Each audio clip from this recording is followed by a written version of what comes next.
যাবেন না বানাবো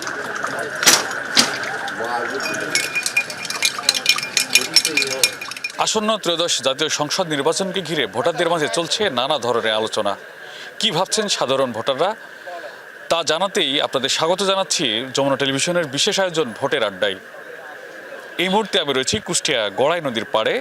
এখানে চায়ের দোকানে সাধারণ ভোটাররা কি ভাবছেন সেটি জানাতে চাই আপনাদের। এই সংসদ নির্বাচনে আমরা চাচ্ছি যোগ্য, সৎ, নির্ভীক ব্যক্তি যে সমাজ থেকে চাঁদামুক্ত, দুর্নীতিমুক্ত, মাদকমুক্ত সমাজ গড়তে পারবে এবং আমাদের যে সরকার প্রধান হবে দেশের তাকে এক সব থেকে বড় জিনিস দ্রব্যমূল্যের ঊর্ধ্বগতি, এই জিনিসটা নিয়ন্ত্রণ করতে হবে।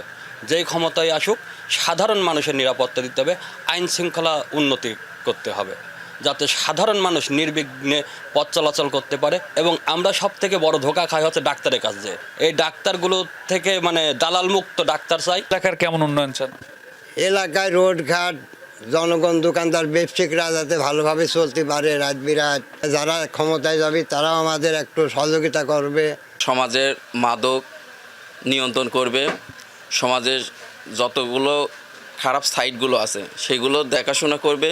এই রকম একটা সৎ এবং যোগ্য লোককে আমরা প্রার্থীতে নির্বাচন করতে চাই। কথা রাখেন, নেক্সট টাইম যদি না থাকে ইনশাল্লাহ আমরা আবার যাব আন্দোলন সংগ্রামে আবার করবো। সেম পরিণতি হবে পূর্বের মতোই। পূর্বে যারা যেমন করছে এবং এবার সেম পরিণতি করে চেঞ্জ না আসলে, চেঞ্জ যদি না হয় নিজেদের করে। চেঞ্জটা কোথায় দরকার? তাদের মানসিকতা চেঞ্জ থাকতে হবে, মাতৃভূমিকে ভালোবাসতে এবং জনগণের সেবার জন্য নিয়োজিত থাকতে হবে। শুধু আর্থিকভাবে নিজেকে স্বয়ংসম্পন্ন করতে হবে বহির্বিশ্বের সঙ্গে, এইগুলো না। প্রার্থীরা তো বেশিরভাগই কথা রাখে না। ইলেকশনের সময় বলে একটা, পরে করে আরেকটা। তো এইটা যারা সঠিকভাবে করবে তারাই সবাই ভোট দিবে, তাদেরই চাবে। সাধারণ ভোটারদের চাওয়া সন্ত্রাস, মাদক এবং চাঁদাবাজ মুক্ত সমাজ গড়া এবং সেই সাথে স্বাস্থ্যসেবা মান উন্নয়ন করা, সেই সাথে সামাজিক নিরাপত্তারও দাবি জানিয়েছেন সাধারণ ভোটাররা। তারা চান যেসব প্রার্থী কথা দিয়ে কথা রাখবেন এমন প্রার্থীকেই নির্বাচিত করবেন ত্রয়োদশ জাতীয় সংসদ নির্বাচনে।